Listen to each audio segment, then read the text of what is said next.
I'm Joseph Cabalik. I'm 31 years old. I was born here in Olongapo City.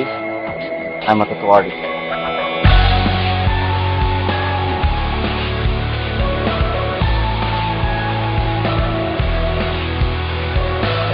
Years na ako nagtatato. Yung kaibigan ko, ininganyo akong magtato kasi marunong naman daw mag-drawing. Sinubukan ko. Umawak ng makina. Natutunan ko naman. Pero hindi pa uso ang apprentice mo. I-convince kita magpatato dun sa design na babagay sa katawan mo.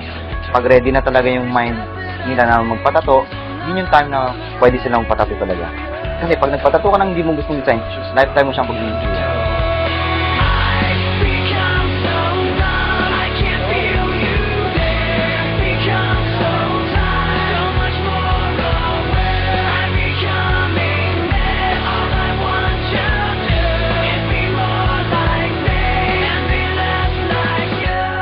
Sa mga future artist naman, magaling na sila, lalaki yung ulo, ano ka lang, low profile ka lang, parang humble ka lang lagi.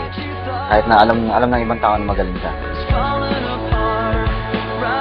Actually, kapag maganda yung gawa mo, babalikan ka ng customer. Kasi nga, yan yung best advertisement mo eh. Pag nagandahan yung sa gawa mo, babalik sa yung customer, di ba?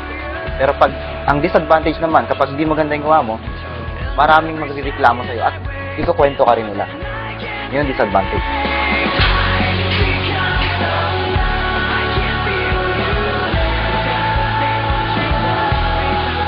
So, hindi pa kasi ang pagkakaintindi nila pag may tattoo kayo or bad guy or galing ka sa kulungan.